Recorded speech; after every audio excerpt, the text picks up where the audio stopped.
Hi, this is Dan Jurgens, and if you want to have a good time, keep listening to the Krypton Report.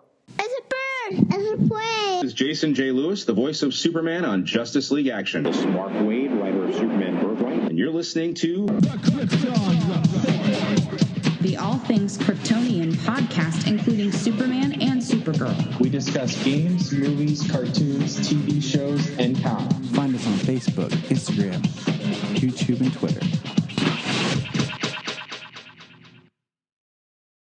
Welcome to the Krypton Report. I am Tyler, the master of bass. I actually do play bass, so I am pretty cool. Anyways, and then we got James, the front man, Cole. Yeah, fortunately I don't play an instrument. So our band consists of me on bass, and we'll throw Judea on keyboard and vocals, and you can be on vocals.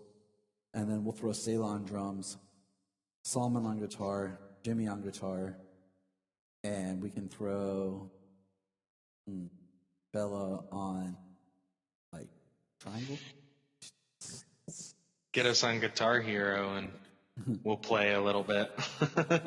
We're in a rock band. No, we play rock band on our Xbox. That's right. Big Bang Theory. Dude, so I've been watching Big Bang Theory straight. Oh yeah, and the whole reference about the band is we're going to talk death metal. Look, I've been watching it since New Year's. Way to bury the lead. I know. Sidetrack. That's how kind of day it's been. Welcome to 2021. Ever since New Year's Eve, when a friend of mine were just watching it straight, what do you call it? I just kept going. And it's just been funny because, like, they keep talking about, like, certain things, like, in the comics, and, like, they reference DC comics. And I'm like, Virginia, this whole show is pre-New 52 right now. I'm like, everything they're talking about before the New 52. So yeah, a good part of it is. Yeah. Right, where I'm at right now, anyways. Yeah, for a few seasons. Let's see. Just ended 2008 is when it started. Yep. So, yeah, I mean, 3 years before, just about, around about 2.5, 3 years before the New 52 started.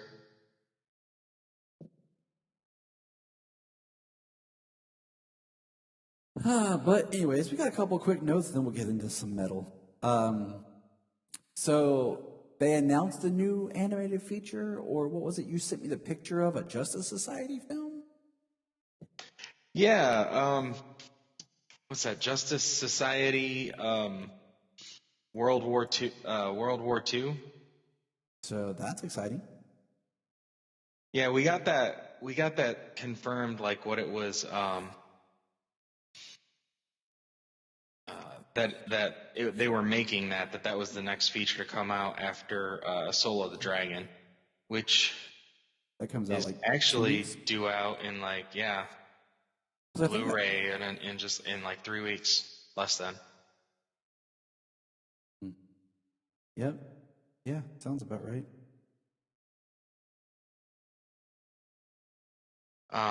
That was a pretty cool shot. Yeah, Justice Society World War II. The image they released is a Jay Garrick Flash, a Hawkman, Wonder Woman, Our Man, and a Black Canary. Looks like Black Canary. Yeah. So. Got Stana Katic as Wonder Woman. Not sure. I haven't looked her up. And then we got Matt Bomer as the Flash. Well, Stana did Lois Lane in Matt Bomer's Superman movie, Unbound.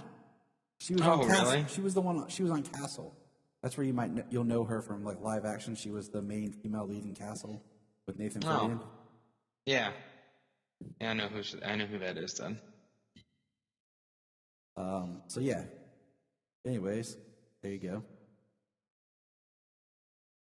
It's a single image. I mean, that's all we got. Yep. And I was excited to hear that this one was coming out, so I'm waiting to see. So am I. We'll get some first look stuff come come the release of Soul of the Dragon. You know, I'm excited just because it's a little bit of a change up. I was actually looking at my movies a little bit ago, and I was like, man, what do you call it? Like, was Superman Man of Tomorrow the last one that really happened? I'm like, been that long? I feel like they come out quick, and then there's like this longer break, you know. But could just be me, you know. I'm crazy. That's possible. Well, we're still waiting to see what's going to happen. We got this movie, and we got these 2 movies next, and then what's after that? I don't know. It's supposed to be a long Halloween at some point in time. Because usually what they do is that's right. Yeah. They tell us up to like mid-year, and then at Comic-Con in July they tell the next year's. So then we get a trailer for whatever's next, right? Because like they have one that comes out right before Comic-Con or right after or whatever, so that it's kind of hidden until they announce it. So, but the other news that we have in DC is not that big of news. It was kind of something we all already knew, just waiting for confirmation that they have decided not to do Green Arrow and the Canaries. And are we surprised by this, James? No, not after this long. It just floating up there, and then especially after the COVID shutdowns all year, that cost a lot of people a lot of money, especially in the entertainment industry. I mean, they're slowly, like, Crisis was this big deal. It was supposed to give us our Justice League, and now they're like peeling away everything. So we have a new Batwoman. This is the last year so there's no Arrow, okay? A new no Batwoman. Arrow, no Green Arrow. We're peeling away. This is our last year of Supergirl and of Black Lightning. This is, so. Who knows with Legends, I figured they'll be done next year. I just got that feeling, And So, well, who knows? They're developing that Yara Flora show, which I did read the Wonder Woman issue for Future State, and I'm intrigued by that. Ava DuVernay is producing a Naomi show. There's still going to be stuff, but it's like, it's kind of like how tightly will it be connected at all? Is it going to be a new CW kind of universe? Is it still, what I'm saying? I'm very surprised that they haven't found a way. Like, I was talking about this earlier. Like, there's all these characters that they have that they never fully did right. Like, they never really did the Atom correctly. They could have done so much better with what they did with Vixen and brought back the original Vixen.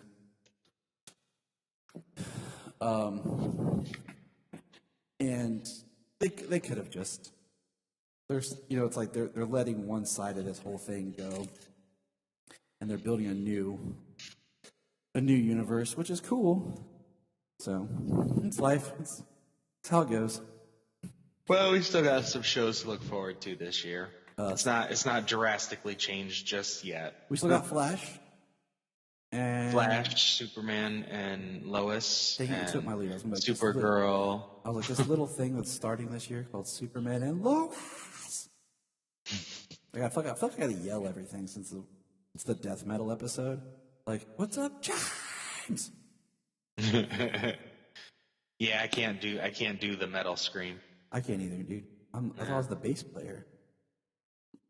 Okay, I just thumpity thump. But let's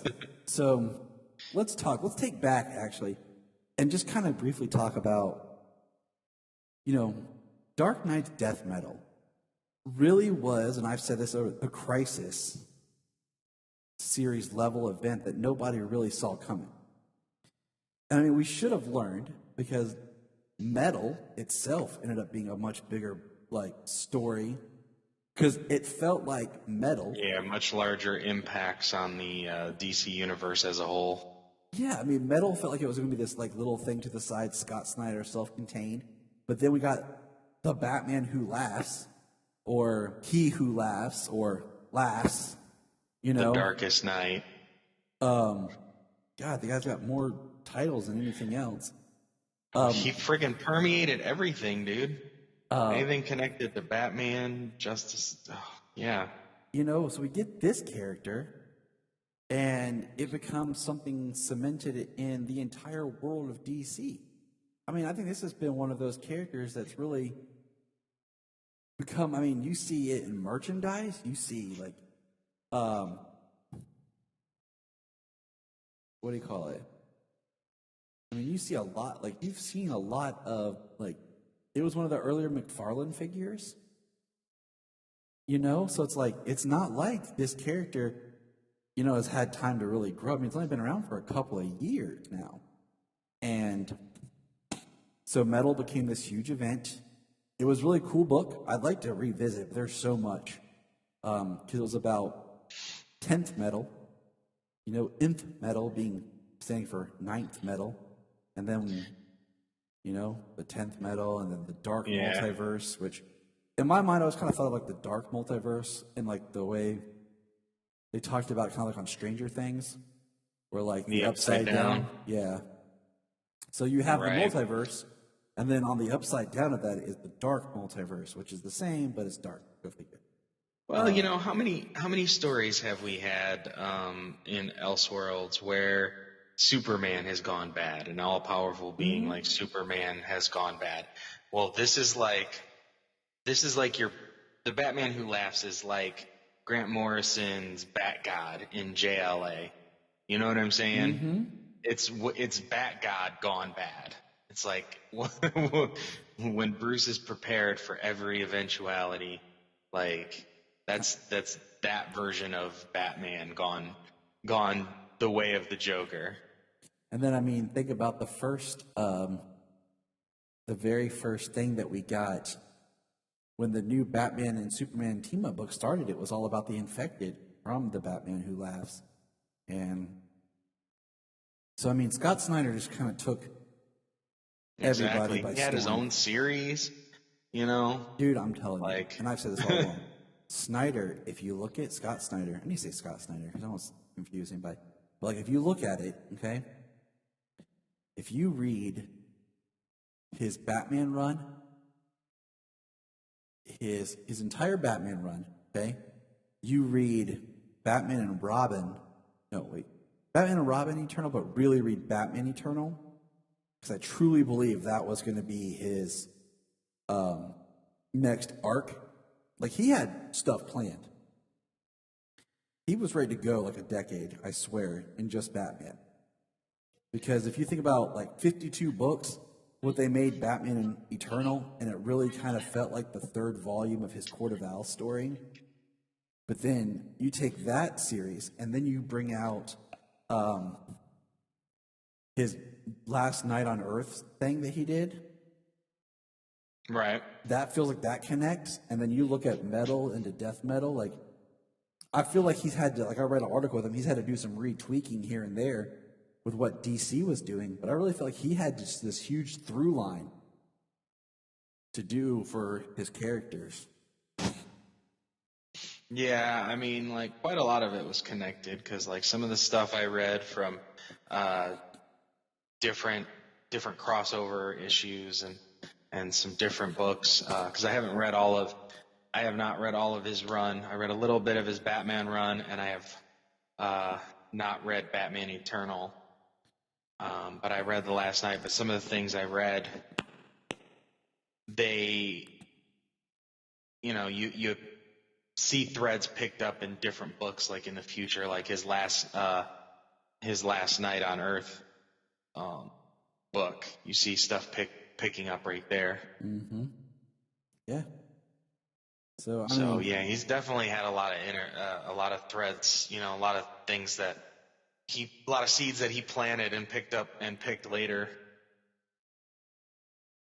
and he did them well, Well, you got when you got books that, like, I mean, we were talking about Bendis. I mean, how much was unresolved in 28 issues in 2 different books that he did. You know what I mean? Like, it's not like he planted seeds and picked them up later. It was just everything was drug out. It was done in a much different way. Yes, it was. Snyder did it very well. Yes. All right. Well, that's kind of a little bit of history on metal that I can remember. So I have here, I know you did a lot more reading on death metal than I did, but I have. Yeah, I read every issue, all the one shots, the tie-ins. So I have here before me the death metal, the 7 issues, and I have a couple of the alternate covers because it's sold out, quickly. I usually don't buy a lot of variant covers, but what's interesting is variant covers used to cost more, but anymore it feels like they're just the same price. It depends if they're regular variants, they're the same price, but if they're a cardstock variant, it's $1 more. See, that's what I thought. But as far as I have the variant cover for 7. That's all he had left in stock. He barely got any in stock. I have the variant cover for 4, which I like because it's the Superboy Prime cover. And then the variant cover for 3 is Supergirl, which is weird but cool.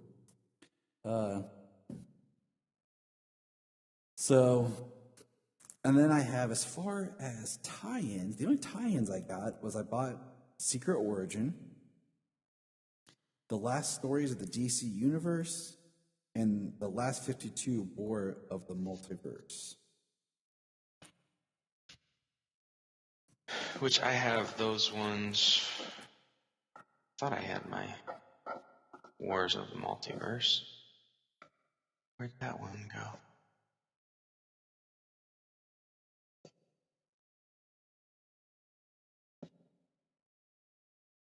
Yeah, I got the Secret Origin, last stories in the multiverse, Who Laughs, in front of me. So where's my other ones? I try to keep it. I mean, let's just face it, DC obliterated us with the end of certain runs with Metal and with Winter, Endless Winter. They just dropped a huge bomb on us to buy books. I was like, dang it, DC, it's already December. Yeah, come on. Yeah, I probably put some away in my box. I had to dig mine Usually out. a small stack grows, and then when I read a bunch, I put them away, and then a small stack grows, and just a repeated cycle. Yeah, I had to dig mine out, but let's just kind of there's a lot to look at, but let's just kind of talk about. Do you know what happened to Superman?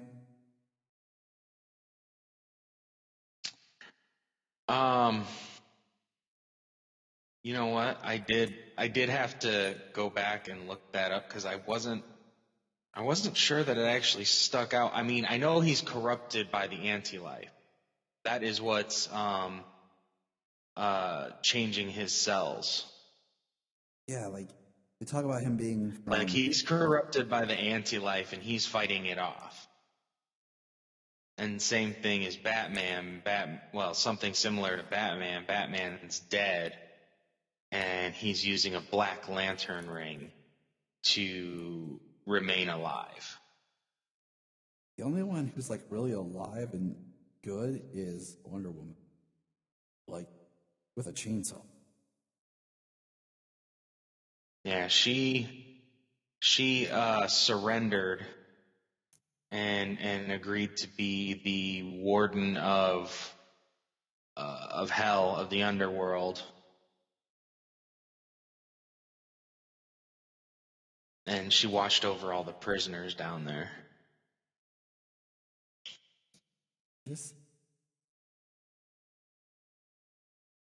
But all right, so let's start this. Secret Origin with Superboy Prime. This was great. You just want to go right there. It's on top of my stack. I really enjoyed it. I kind of wish they tried to redeem Superboy Prime. I feel like I want a little bit more of how did he get his power? It's a falling star. She says, make a wish, and then he's flying. and then we're in Crisis. So I kind of wish, I feel like you need to like pause, go read Crisis and everything else, and then come back to this book. But I do like that he's fighting He Who Laughs, the darkest night, laughter incarnate, you know. But it is extremely, because then I feel like at the end, like, it's like super meta, because now he's back in his room as a boy holding the comic that we're holding reading. So it's just like, okay, all right. You know, it was, I mean, I liked it. You know, like, I liked it. but it's like, then you gotta think, man, that's Superboy Prime, though. Like, yeah, that boy's, he's punching the sword wall, you know? Right. I mean, I know of some of the story points, but I haven't read Infinite Crisis yet. Okay, so yeah, I was thinking about that today. Like, I was like, because ironically, it was referenced in the last one of the episodes of Big Bang Theory I recently watched. So I need to go back and read Infinite Crisis and really, really dive into that thing. Yeah, I wanna go back, or I wanna read that. I haven't gotten there. I read Crisis on Infinite Earths. I've read the original Crisis. So, and then it's Infinite Crisis next, right? Mm-hmm. Yeah. The last stories of the DC universe, I really like this one much better than I did the last 52. The last stories of the DC universe, I really liked the Gail Simone Green Arrow story and Black Canary. Like, I really liked that story a lot. I even tweeted at Gail Simone when I finished it, and she replied back to me, so that was dope. Like, I was sitting there actually talking to her a little bit. Like, I really like your story. You shared that. That was awesome. I'm like, because I love Green Arrow, and he's like my antithesis character. Like, I like the character, but like, he's not like me, you know? Like, but I really enjoyed it, and it just really was a way of showing the heart of Diana and Oliver.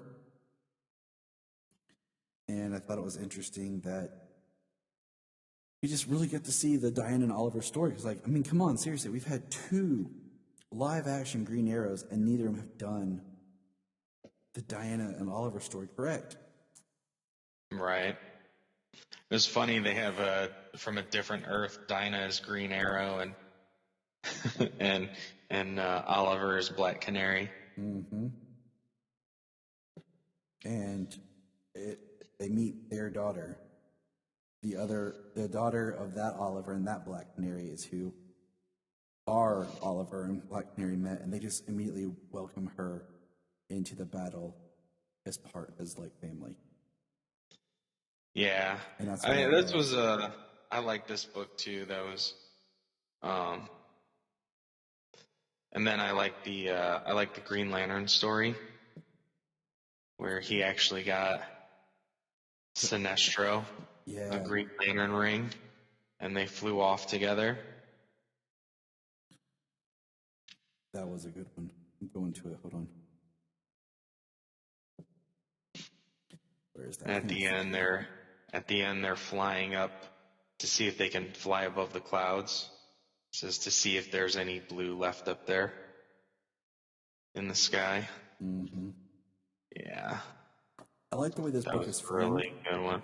With like the beginning being like the main story with Donna Troy and everybody and all the Titans, and then it says begin interlude, and then you read all the other stories, and then it comes back out. But I mean, can we just talk about like the amazing Mark Waid Superman story? Yeah. Well, I was saving that one for last. That's fine. We're there.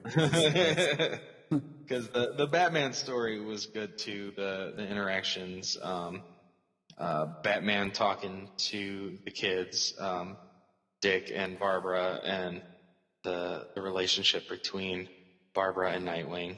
It was cool. It wasn't my favorite because I feel like we just got Dick Grayson back, from being Rick Grayson. and then they're gonna, and he just had that relationship, and here we are at the end of the world. And he's like, Barbara, I love you. Let's get married. So I was kind of like, okay, like I like it, but come on,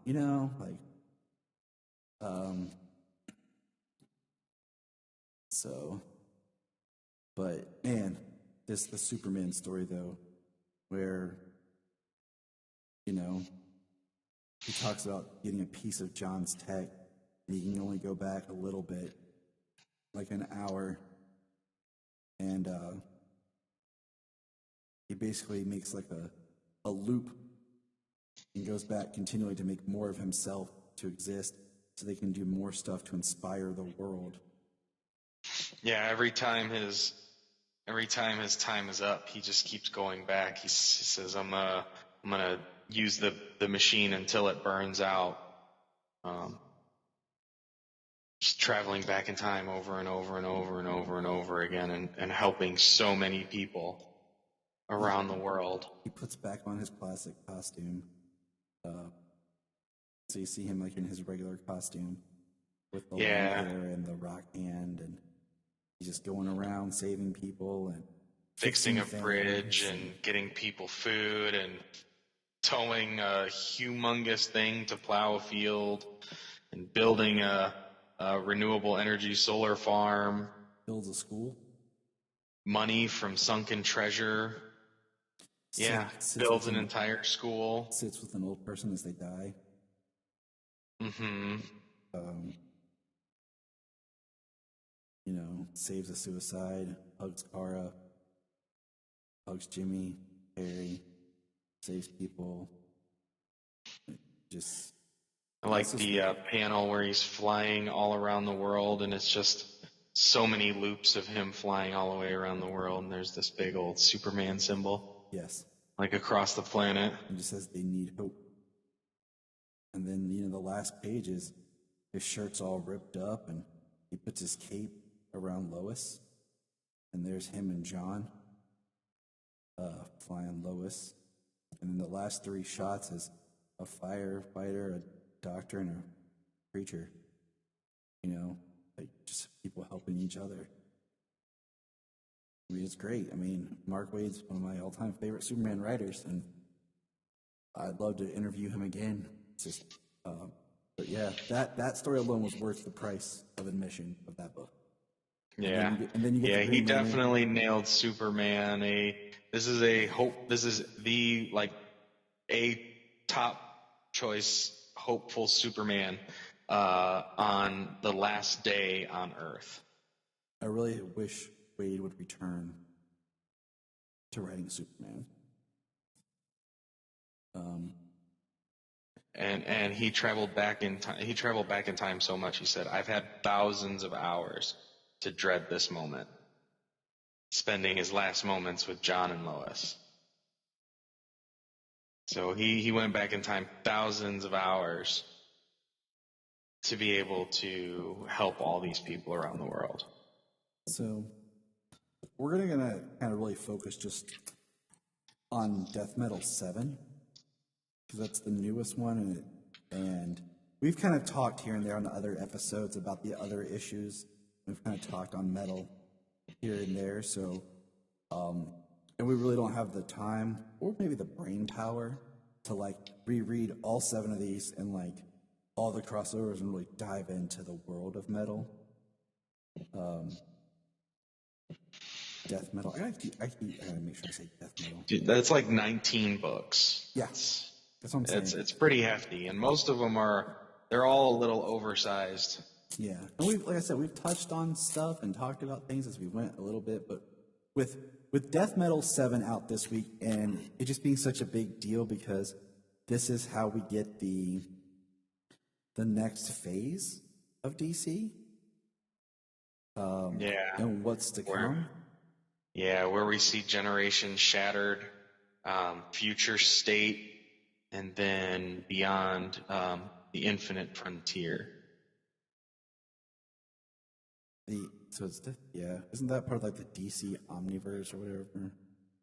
Yeah, the Infinite Frontier. I think that's actually a line from Wall-E later on. Yeah, towards the end where they're talking about how Earth is no longer the center of the multiverse. The top of that page, it says an infinite frontier. Mm-hmm. So when we open the book, we see little snippets of everything that's going on, and it's coming all from Wonder Woman, who is covered in like gold and massive, and She's now the lightning rod for all of the anti-crisis energy. and the Darkest Night is just ridiculous. It's like shit. He turned himself earlier in the series. He turned himself into a lightning rod for crisis energy. So it is the last two most powerful beings duking it out. Yeah. This Positive and negative, positive. And so they're fighting, and we see bits of like the different battles. Like we see the Titans battling, and then he just flicks his hand and throws them. Wonder Woman has to jump to save them, and then he tackles her, and they talk about flying. He hit her so hard they fell back through time, back through history itself, past round tables and the birth of a new kind of human. Like, that's heavy stuff, you know? So, that's pretty crazy if you think about it.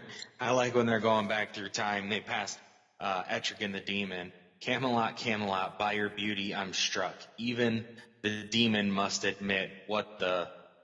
He rhymes, so you know what he did there. I lost it. I was laughing so hard. I think he took a picture of that. I did. Sent it in the chat. I did. I sent it to Jania too because like she'll find this funny. She likes Etrigan. But yeah, I mean, it was hilarious that he did that little rhyming scheme. Was like, what the?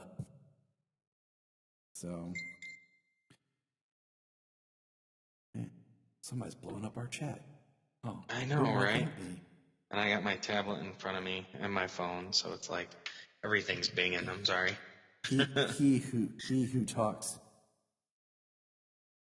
The man who talked, he who talked, the talkist man. But then we see Nightwing and Robin fighting all the Robins. There's Red Hood and Solomon Grundy and the Joker and Bane and Deathstroke and Ivy and the Robin King. I mean, it's just a massive battle of ridiculousness. And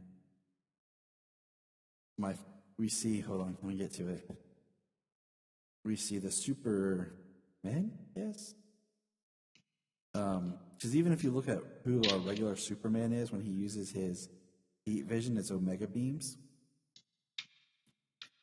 Did you notice that? That it is, yep. And they're fighting like the last sun, who is literally like powered by a sun. Yeah, he was corrupted by every star after he got lost in the universe. Yeah, so he's basically like a living star. And meanwhile, Wonder Woman's battling and sees the hand of like creation, the hand that made the multiverse coming. Yeah, we see the Flash is fighting all the different worlds. And we see Barbara get taken down, Bane taken down. But the Joker has the best line in the whole book. Yeah. Help, Cough. Just give me a moment to gather myself. And you see him laying there with his guts literally hanging out. Yeah, it looks like he's trying to pull his intestines back up into his body. You know, we see steel melting. We see our Clark fight the big Sun Rock man. Meanwhile, the Batman Who Laughs and Wonder Woman are talking with the Hand. And she kicks the hand that knocks him down. It's so much, like, it's so well written, so much. This art by Greg Capullo, though, I mean, and then all the others involved. I mean, Hulu and Snyder have been going at it for 10 years. This will be the 10-year anniversary of when the New 52 started this year, this fall. Right. Yeah, Wonder Woman knocks the Darkest Night. She's beating on him, and she says, it says, and with every star-shaking impact, she feels his power fading, feels him growing afraid of her. And she hits him so hard, she knocks him back into the future and all the way to the end of time itself. They say, what do they call that? A death sun? Yeah. Yeah. You know what I say? That's heavy. But nothing's as cool as the next part where the Robin King is coming in. There's our Batman, the Black Lantern ring.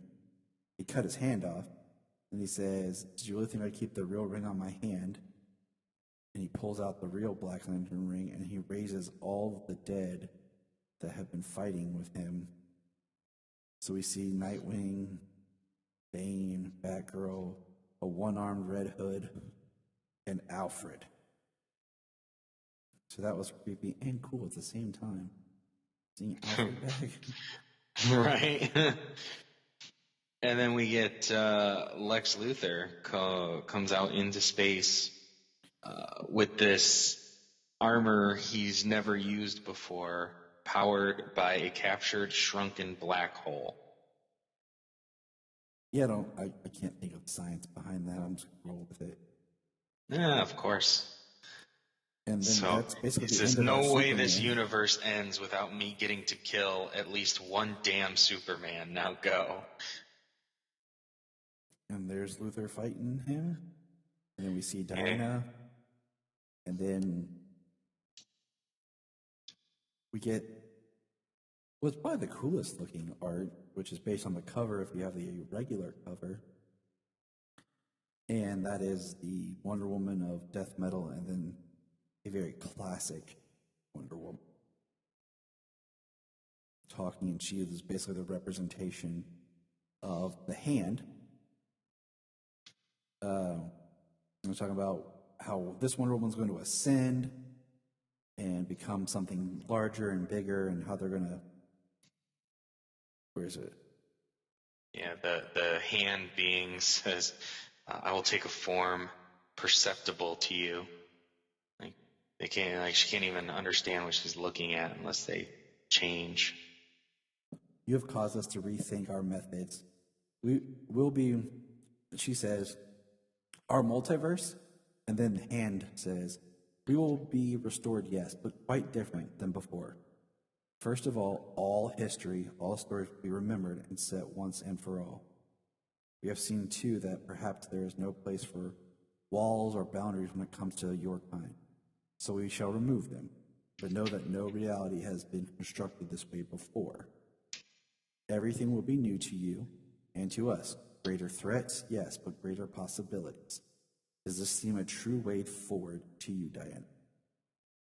So that's heavy.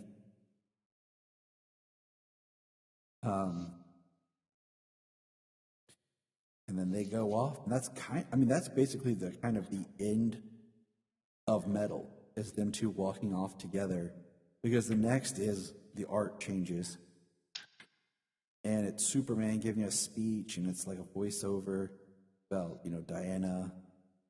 And all this green narration and text bubble, it's all it shows later. It shows here in a few pages. It's all Sergeant Rock writing in Carter Hall journal. And it's so weird because it's like, Sergeant Rock, really? Right. But yeah, that's who it is. So, and we see the dark side of the moon, where there's now Flash and Wally West, and we have a team that consists of Martian Manhunter, Vandal Savage, Talia al Ghul, Lex Luthor, and Mr. Terrific. Yeah, Hawkgirl. They're putting Wally West, Flash there, and talking about let's see, Superman and Batman are here just to oversee. And it's interesting the way Lex is drawn. So I'm just going to say that. But then we get the next page is where we see like Calvin Ellis Superman, different Batman. Here's our tease at the new multiverse, kind of what it looks like, and the circle and rainbow, and like you were saying about the Earth not being the center, well, not having that like Earth Prime anymore. Yeah. Like it's got some future state stuff in different pictures: Superman, Wonder Woman, Harley, and Batman. We see they call it an infinite frontier. This is the thing we've discovered. The disturbing thing is that our Earth, is no longer the center of the multiverse. This is we don't know, but we've detected not one center, but two sources of energy. It's like, all right.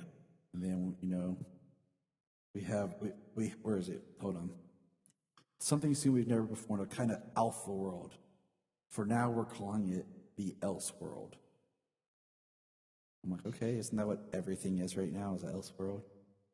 And then we're back I'd say basically it seems like, with all stories counting, it's like anybody can pick up a story that they read back in 1963 and write a comic going from there. Then, like you said, we're back on Earth Zero in 1943, and that's where Sergeant Rock was writing. So that's crazy. I think they're in 43, and he's writing all this down. And then we see Sergeant Rock and basically the Justice Society. Hawkman, Hawkgirl, Spectre, Dr. Fate, Sandman, Hourman, Liberty Bell, Alan Scott, Jake Garrick, Wildcat. And that's the end of the book. Sandman, Wesley Dodds. And it's good. Like, it was really good. But I mean, where the DC universe is going right now makes my head hurt. I'll be honest, like, it makes my head hurt. Like, so. Well, it's basically like you can play in any corner of the DC universe you want. Yeah. It's kind of what it seems like.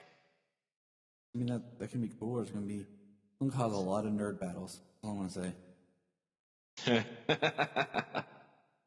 Yeah, more than likely. No doubt that's going to happen. Yeah, because now it's like, well, Superman can't do that. Yeah, he did. He did it right here in this book. That doesn't count. Why not? Everything counts now. Exactly. So that's Dark Knight, Death Metal. And a quick overview in number 7. It was a pretty good pretty good conclusion to like a big crisis level event, I think. Yeah, I agree. I mean, predictable, you know, they somehow save the day. Something happens, but and things get to start anew in a different way. But that still means that everything, you know. Every story that got erased by every crisis event now is all there. But that's going to wrap it up here for us. It's getting late. We're getting old. So remember, folks. Look up in the sky. Look up in the sky. Look at the sky.